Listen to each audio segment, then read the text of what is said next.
As you walked in, you may have noticed there's a couple flyers that you can pick up, and on the way out you can pick them up. I'll also have these on our website, so you could print them. They're not there right now. These are hot off the press, okay? So if you're here for the talk about the RSMP, you're in the right spot. We've changed our name. It's kind of the last month of a soft rollout, and we're going towards Stormwater Action Monitoring, and it's dazzling. And that should be pretty solid. We'll move forward with that name after June 1st. So they are the same thing. If you've heard RSMP for the last 3 years, and it says RSMP in your permit, this is RSMP still. Okay. Still people filing in here. So anyway, there's some flyers that you can take home. So I'm Brandi. I'm the RSMP, the SAM coordinator at Ecology. I'll tell you about what the SAM program is and how it got started and what you should expect from the studies over the course of the slideshow. Okay. So I was hired about 3 years ago in April to create this new collaborative regional program, monitoring program that satisfies the stormwater permit questions around monitoring. Is what we're doing, do our BMPs taken all together, do all of our BMPs work to make an impact and protect receiving waters? This is a really large program, a really large scale.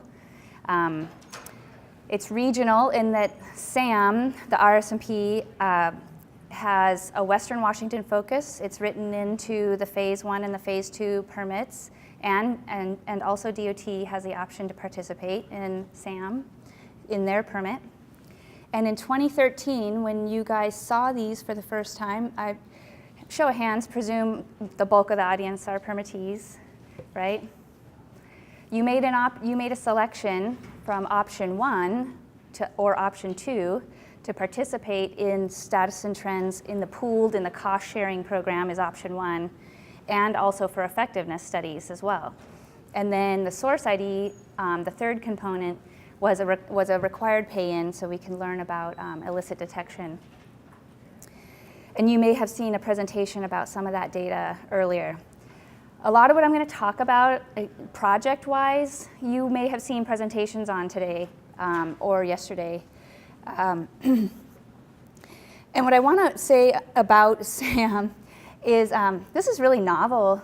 We had a working group form about 7-9 years ago, Stormwater Work Group, which you probably have heard about. And they modeled the way that SAM could work off of Chesapeake Bay, off of San Francisco Bay, other various large good focal point style monitoring programs where people could cost share, because monitoring is hard and expensive. And there's 93 permittees, municipal permittees, and all permittees participated in some way. Given that CIDRS is a required one, they either chose to opt into this cost-sharing program via the status and trends or the effectiveness studies, and not one permittee opted out of everything that they could. And then this is a little bit like that baseball movie, I can't remember the name of it, Field of Dreams. This is a little bit of a build it and they will come. Other people have heard what we're doing and what you're doing and what you funded and this program that's being launched. Again, it's only 3 years old, but they've wanted to participate in various ways. So they've provided in kind, or like Penn Cove Shellfish provided the mussels to WDFW for the mussel study. Or some of the city governments have donated their staff time to manage projects and aren't taking an overhead. Cedar Grove's donated some of the compost to be used. So our goal is to collectively learn together what actions that you're implementing on the ground and how well those are working, and how can a small jurisdiction learn from a larger one. It's to learn together and inform what changes should occur in the permit around monitoring, around actions. Maybe there's some larger things we need to do. Maybe we need to inform the legislature about more money for spill response. Maybe there's some things that we need to learn collectively.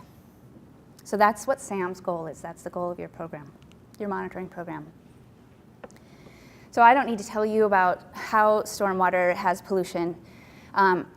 Really, you're the front line. You're spending a ton of money to manage stormwater and to improve it. And we want to learn what is the most cost-effective way to do that. And so I'm just going to spend about 2 slides kind of going back in history a little bit about how SAM got set up, just in case there's folks that are new to the state and don't know why their jurisdiction is part of this thing or not. And then I'll tell you a lot more about what the projects we actually have going.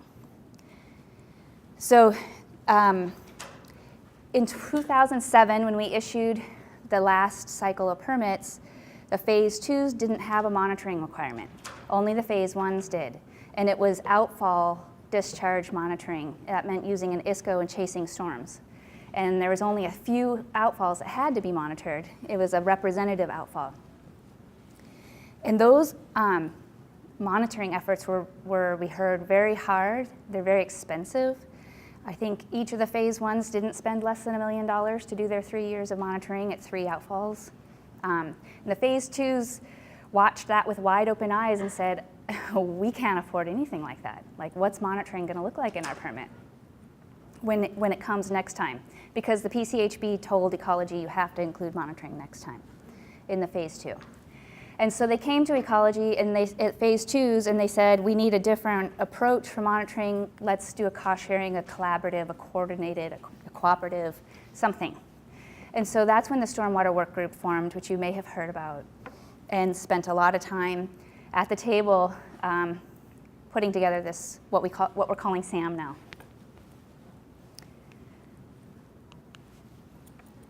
So as I mentioned, you spend a lot of money. This is $250 million collectively across you all to implement stormwater management. And if we just take 1% of that to see if it's effective, like what you're doing in the various parts that are effective, that's what represents the amount that's in SAM right now. $2.5 million a year across all of you. And so that's what we've been working on with this permit cycle. And the Stormwater Work Group, I kind of alluded to that already.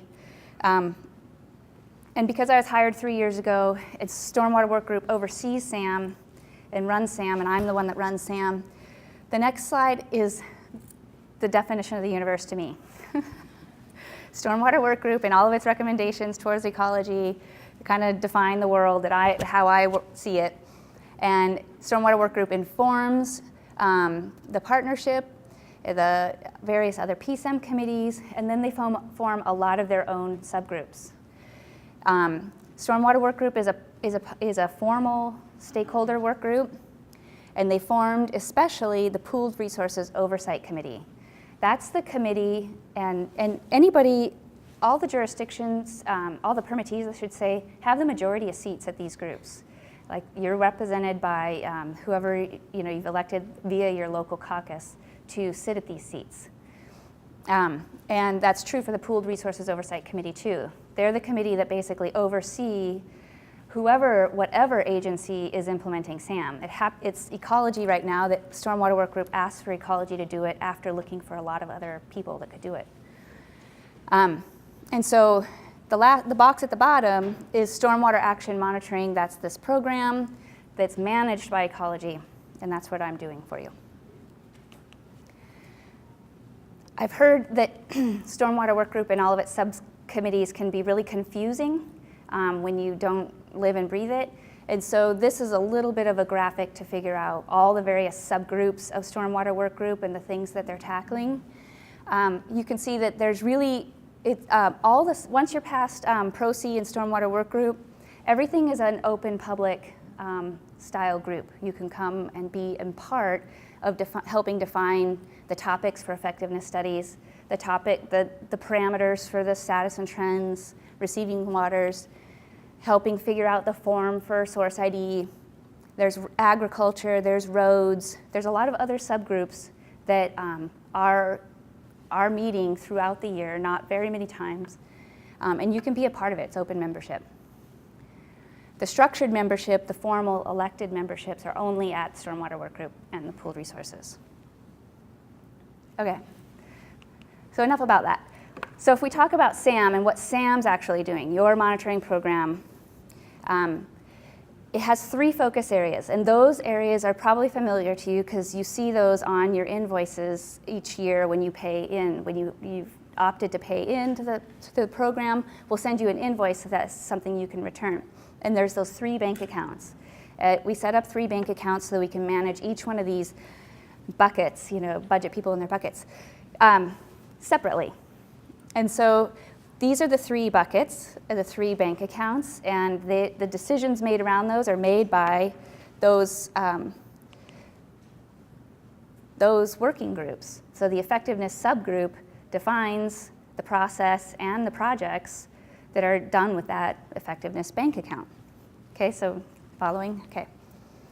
So the Stormwater Work Group and those subcommittees worked on what's the priority question for this group to do. We can't tackle every research question out there. We've got to really define what we're going to do with this $2.5 million a year. So these are some of the high-level questions, and some of the details that they went into to predefine these questions is really extensive, and they're available on the website. But you heard multiple projects probably already, like the Source ID with James and Greg, and Carly's project this morning. They're very detailed questions that the projects are being designed to answer. So the first topic I'm going to go into is effectiveness studies. I just want to tell you about the 10 projects that are currently going, well, actually one finished, that we're currently using the funds to study right now. And I want to tell you the accounts, effectiveness studies account is half of the money that's being put in. So we have about $6 million over this current permit cycle to run these effectiveness studies. And so the bulk of the work is these effectiveness studies. And it's kind of more at the site scale, maybe a sub-watershed scale. And then status and trends is almost the remaining third. And then Source ID is the smallest bank account. Okay. To get to the actual project lists, I want you to just understand a little bit behind on the process behind. And so in 2008 and 2016, when Stormwater Work Group was coming up with how to build a collaborative, cooperative program, what would be the topics, they went from 170 ideas in 2011 and boiled that down into 22. And then Ecology funded a bunch of white papers, topic style papers, to help define what's already known about those 22 topics. And Stormwater Work Group debated it, and they got it down to 6 topics. So that means there's 6 topics that studies that we did a request for proposals on. And those topics are source control, O&M, low impact development, BMP retrofits, and there's a couple more on the next slide. So those are, well actually, LID is broken into 2, and source control is broken into 2. Those were the topics for the first effectiveness study request for proposals. And we can change those topics. Those topics can be changed based on what you're observing in the field over the next permit cycle. You can be involved with helping define where you need to know if something's effective or you want to study on that topic. So like I said, we have 10 studies that were active since 2014 that we've gotten going. And if you're at all connected with the Stormwater Work Group reporter or any of the materials that we send out on this program, you'll know we started round 2, another request for proposals. That's because we didn't have enough, we had a little leftover money in this permit cycle that we needed new projects to fund. And we just, we're in the middle of that process right now. We received 21 ideas, and we boiled it down to 10 full proposals to move forward. We had hearings on those projects and a voting process. And so we are poised to take all this information to Stormwater Work Group and fund another 2 or 3 projects to complete this permit cycle's funding, to obligate it. One of the cool things about SAM is that we don't have to spend this money like, according to a biennium, according to the permit cycle. They can be obligated, the project can be obligated, and then we've committed to that project, and that can span the permit cycle. So the monitoring program is disconnected purposefully because monitoring it's not always going to follow those grant funding timelines. You have to rush to finish a project if you have to spend by a certain time. And we purposefully didn't want it to be held like that. Okay. This was our highest voted project in 2014, catch basin maintenance cleaning. And what's the right frequency? How often is one jurisdiction doing it versus another? Is the full circuit approach or certain areas working better? What are they, how much is being removed? How much does it cost to remove that material? This project is intended to compile data. Data requests went out to all of you to ask for your data, and so that the project lead could compile it and figure out what any trends, any shared data, how people collected data. Is there transferability between programs? Is there an opportunity to learn from one fairly sophisticated program that's been doing this ahead of the game for a long time? And can someone that's smaller that doesn't want to reinvent the wheel just pick up and learn something from a different jurisdiction? So that is the plan there. They'll also recommend some alternative schedules that could be used for, and maybe that would influence permit requirements. All of SAM's studies are tied heavily to the permit or the manual. That's the point. That's the monitoring program to provide feedback on the manual and the permit.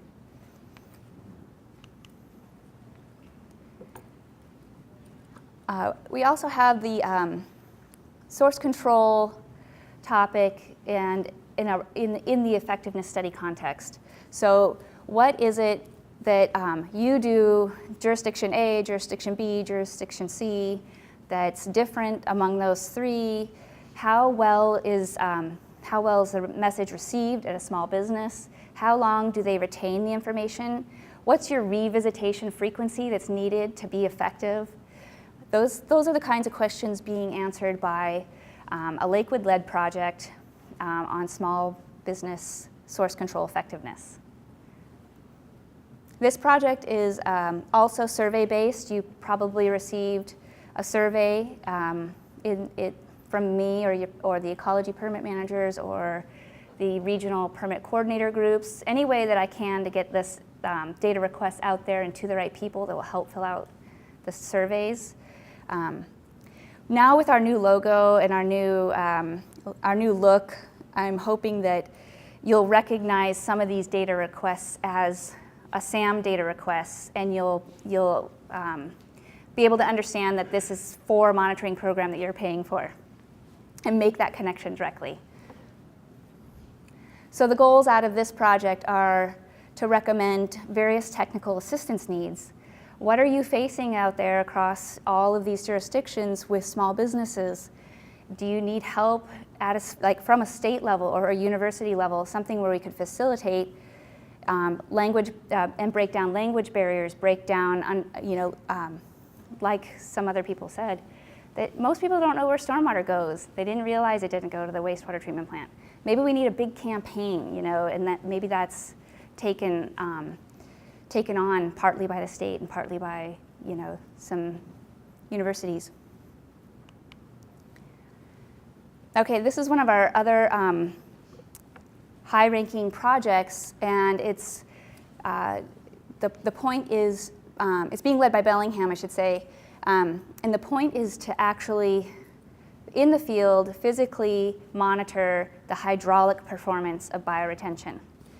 And most of the sites picked were pre the 2012 manual designs. So these are the older designs, and they're going to compare those designs and how they actually performed with, rainfall and flow data to what was modeled to be built in that location.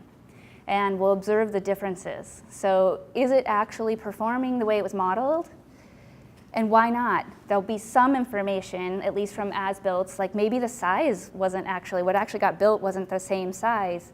Maybe the soils were more compacted and we just weren't able to infiltrate.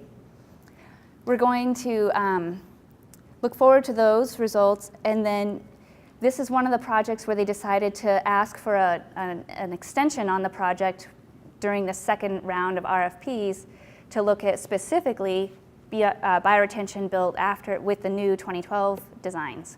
So we can really compare how well these things are performing. An associated project is being led by the City of Puyallup, and it's developing, I'd say, a layman's protocol essentially for cities or even like master gardener groups or whatever to get involved, to connect with the city and to go around and create, they're creating a protocol that will allow them to measure the health and the function of bioretention, but at a less technical scale. You know, they're not going to be installing weirs. They're going to take a look at plant health, at soil compaction, at weediness, at a bunch of layman's available and understandable citizen science type health measures. And also, as part of that project, is a little bit of a social science aspect. How well is the neighborhood receiving bioretention? How well does the maintenance crews at the city receive these bioretention facilities? And how can we improve that? Because as we know, we really need to put more bioretention and rain gardens across the landscape, and how can we improve that? Do we associate them with master gardener groups so that they're maintained? You know, do we associate them with homeowners associations so that they're maintained? Or do they go well in older neighborhoods just as well as newer neighborhoods?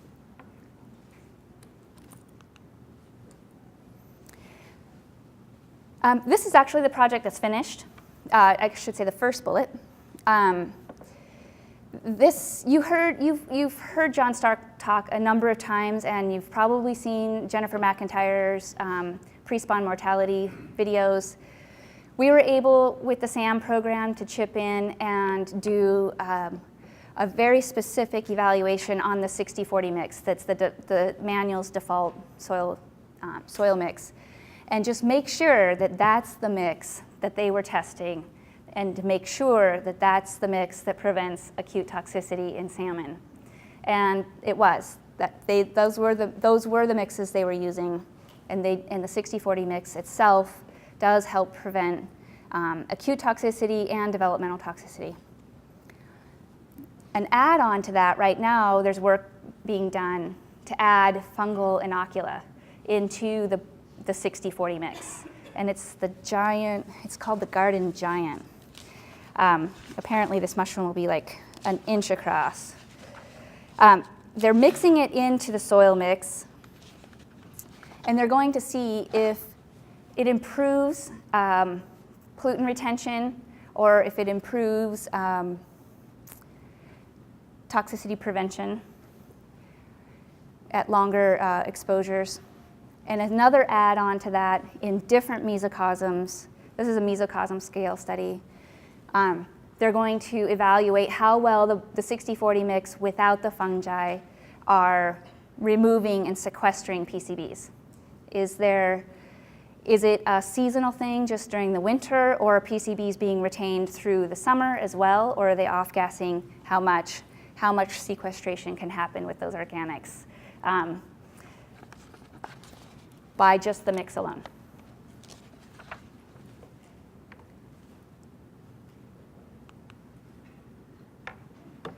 Okay, retrofits was a topic that we requested proposals on. And we got a lot of retrofit project proposals, and all of them were substantially more, and there's a good reason for that. They're a system-wide question. How well is this retrofit going to work overall? And so you need to have an overall endpoint that you're going to monitor. But a lot of retrofits, if you can imagine it, a retrofit in your neighborhood or your city, isn't exactly going to be the same in any other place. That retrofit, because of the nature of retrofits and how we build, how we used to build, it's not very cookie cutter, right?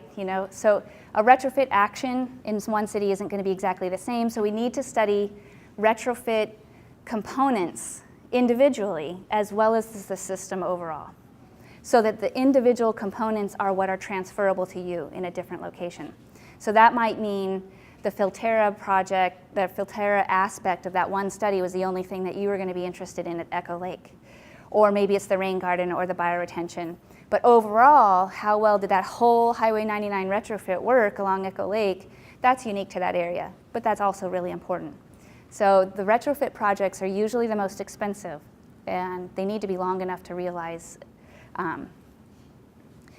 if there was an overall impact. So the first project is led by the City of Redmond, and it really is going to be our true litmus test. This project is very large. It's intended to be at least a 10-year project. We've only obligated the funds for the first 3 years, and we'll obligate more funds as we cross permit cycles. But this is the test of if you do everything to a watershed to bring it back into health. That is, first, flow control with the manual. Second, restoration efforts, large woody debris, whatever, all that for the biology. Does it make a difference in the watershed at the monitoring point, in the stream? And so Redmond is using a bunch of their own capital facilities money to do really aggressive retrofitting and flow control work in the application watersheds. There's a couple of them.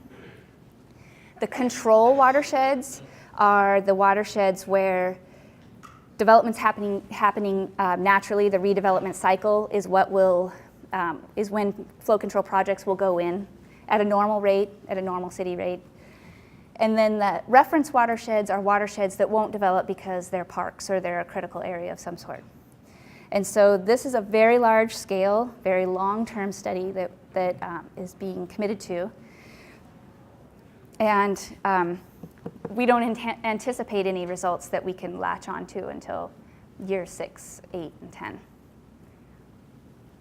Keene County has the other two retrofit projects that actually both finished up their monitoring phases, and they're looking at somewhat similar ideas using several different BMPs like bioretention in an already existing capital facilities type of project where the bioretention is going to be added along a highway. You heard Carly's talk.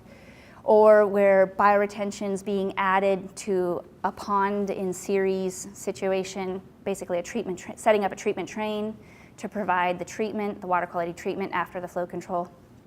That project's in Federal Way at the north end of the HighLevel. And that one's monitoring just finished up. So those are the 3 active retrofit projects right now in SAM. And then also, the third bank account was the Source ID bank account, and that was around illicit discharges. We initially wanted to build a data repository, and we have some suggestions from that earlier project to suggest the data fields that should be collected and the categories. James went into that if you were able to attend his talk. And so this is kind of summarizing his project. He did the survey and requested, or actually, we had the data, Ecology, from the 2014 annual reports, and some of it was PDFs or difficult to read, and so he reached out to those permittees to get an electronic format. He compiled that information, and he identified the most common pollutants, the most common sources, the notification methods, generally how long it took permittees to respond to calls or notifications. It's fairly quick. And he made recommendations on standardizing the way that you guys tell us about your source ID, your illicit connection problems that you encounter, so that we can amass that data across the permits and use that data more easily. To ask for help, honestly, if from the legislature, continue to keep stormwater funds coming through Ecology via like the gross grants or the capacity grants, so that we can send money to all of you to keep going on your stormwater management quest. Okay, that's the effectiveness studies. So those are like site scale, like I said, sub-watershed scale. And then SAM, Stormwater Action Monitoring, also has this component of receiving waters. Is what we're doing on the landscape making a difference? And the receiving waters of choice, defined by the Stormwater Work Group, were the more sensitive water bodies that stormwater is likely to impact. This program isn't going to be the best program to effectively monitor the larger rivers and learn for most of the phase 2s and phase 1s on how their management programs are going. We need those smaller streams, the ones that you're more likely to impact, the ones that are networked across the landscape. And the other receiving water environment is the near shore. Puget Sound, the receiving water program, is just those permits, Puget Sound draining permittees. So for example, Longview didn't pay into status and trends in their permit. It wasn't even actually an option because they're not a Puget Sound draining permittee. So those are the two environments, and they're regional. The area of interest is all small streams in the Puget Lowland ecoregion, and the near shore for all of Puget Sound, and a little bit into Salish Sea up at Port Angeles. So this first round with this first permit cycle, granted this is a 3-year-old monitoring program, right? So we've just had the first cut at all of the status and trends monitoring. And this is just gonna be our first status assessment. We asked for a lot of parameters, and we wanted to get some information about what is the occurrence of flame retardants in stream sediments or the nearshore sediments. And we need to decide if that's an important parameter to follow at this point. We need to build our trend program. And there'd be various reasons why you drop some or leave some in the monitoring program. And those are the decisions being made this next year for the trend program, or for the trend programs. So I encourage you to get involved with your local caucus. Oh yeah, these are the big questions. Are things getting better or worse? Are we protecting our key resource?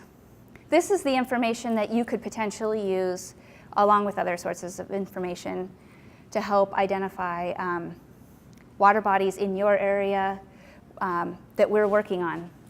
The data that we're using for receiving waters it's laid out in a way, if you recall back to like kind of some basic field statistics. If you need to study this area, do you walk around and randomly choose sites and impart bias by choosing your site because you kind of know something about that one and you kind of know something about this one? Or do you basically use a random number generator and grid it out and like pick random, truly random spots? These spots were chosen using totally random methods, probabilistic random methods, meaning we can, once we have our 10 sites or our 40 sites or our 100 sites telling us about what PCB contamination is across Puget Sound nearshore sediments, that goes for all of those urban areas that study design was intended to inform. That's not just dependent on a targeted sampling design, is what I'm comparing to. But it can scale down as well. You can look at the site if it happens to land in your jurisdiction, what's going on in your stream. So I have this map on here to remind me that I only have one copy of the maps physically, but these are available online at our website. And they're also in a hard copy PDF downloadable. But they're also in an ArcGIS Esri online environment. And so you can zoom in and you can download the data. You can figure out where the sites are that were monitored. The data is in EIM, but the sites are in this environment. So this is the Puget Lowland small streams scale. The two colors of green are essentially the Puget Lowland ecoregion where these sites were picked to represent. There were two strata for this particular design, in and outside of urban growth areas. And we chose both strata to monitor because while the permit is largely focused on inside the urban growth area and stormwater management. There aren't existing state programs that are looking at the lowland ecoregion streams but outside of the urban growth area. So we really needed to look at that too in order to make a comparison. This data is being worked up. There's a team of scientists working this up, Keene County, USGS, Ecology, and the partnership helping interpret this. And like I said, we looked for a lot of parameters. A lot of things were non-detect, and we have to make a decision about which parameters to continue and move forward with. So we looked at, the intent was 60 sites. 2015 was an unusually dry year, if you remember. And so some of our sites really had no water, and we really thought they would have had water. And we intended to do monthly water quality at each of the sites for nutrients, conventionals, metals, pHs. And then we did a larger sampling frame because watershed health monitoring is less expensive than monthly water quality.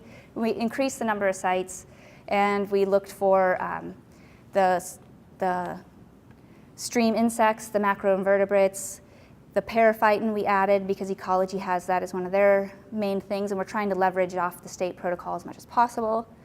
We also looked at the physical habitat, and then we did a unique approach to the sediments, and we field sieved them. That's not the state's approach, that's the fed's approach, because there really isn't much information. Little cobbles are going to tell you about sediment chemistry. Let's just sieve those out in the field, and let's get to the fines and tell us about the concentration of metals and pHs and PCBs in the fines.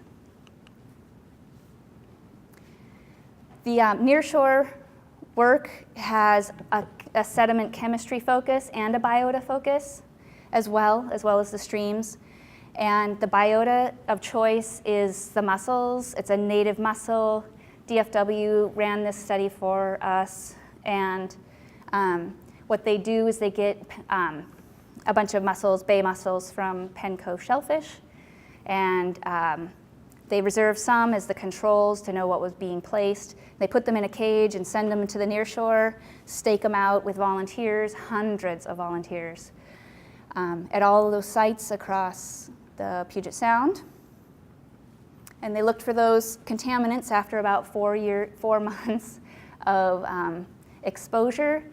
DFW says that the exposure, they come into equilibrium with their environment within about 3 to 4 months. Jennifer Langsbury is the lead scientist on this, and she actually is at the report stage. So there's very interesting work coming out of that. And then at those same sites where possible, we grabbed sediment from a slightly deeper area, just down from the mussels. It'll be very interesting to correlate the contaminant patterns across the mussels and the sediments. Again, we sieved the sediments. USGS and Keene County and DNR are helping with this effort. I forgot to mention on the streams, an absolute ton of people were involved with that project. CDs, counties, cities, a lot of people were really involved because that was a lot of monitoring for 1 year. Actually, the picture, the graphic on the right, helps explain where the random site was chosen on the shoreline, but the two different, skip bacteria for a moment, but the mussel and the sediment site kind of shows you how those are random, but they're a transect into the deeper water to achieve the sampling depth needed. Some of the differences in the sites between mussels and sediments were you could put a mussel cage on a beach at low tide, even if there was some unexploded ordinances discovered by maps that we would not want to drop a Ponar sampler on accidentally. But you couldn't put a mussel cage, walk out on the sand if it's a sucking mud situation, but that's ideal for sediment sampling. So there's some different reasons why there may be slight differences in the sites, but by and large it's like 85% agreement. Okay, and the last receiving water program is bacteria. When we when I put together the budget estimate on monthly bacteria sampling across the entire Puget Sound for a year, it was cost prohibitive. I couldn't really get enough people to volunteer their time to do this. And the Stormwater Work Group decided, you know, there's a lot of people collecting bacteria data. Maybe we should figure out what's already going on out there and see what the spatial extent and the temporal extent of this data set already is. So Ecology's environmental assessment program, the beach coordinator, it's actually a shared responsibility with DOH and their shellfish program. It's two people's time that are shared between the two agencies. Took this project on.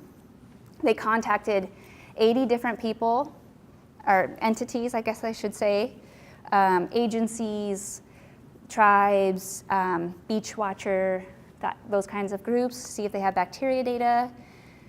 FIB is fecal indicator bacteria, so they went ahead and gathered information on fecal coliform and Enterococcus. And the third one, I can't remember.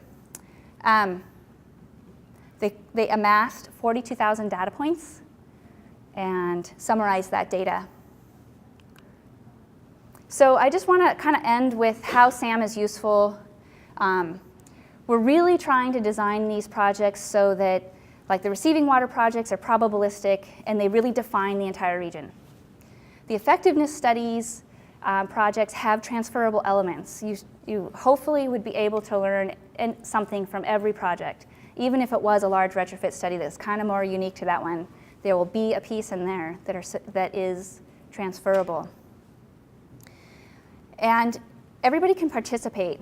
You can participate in a technical advisory committee. You can attend these work group meetings.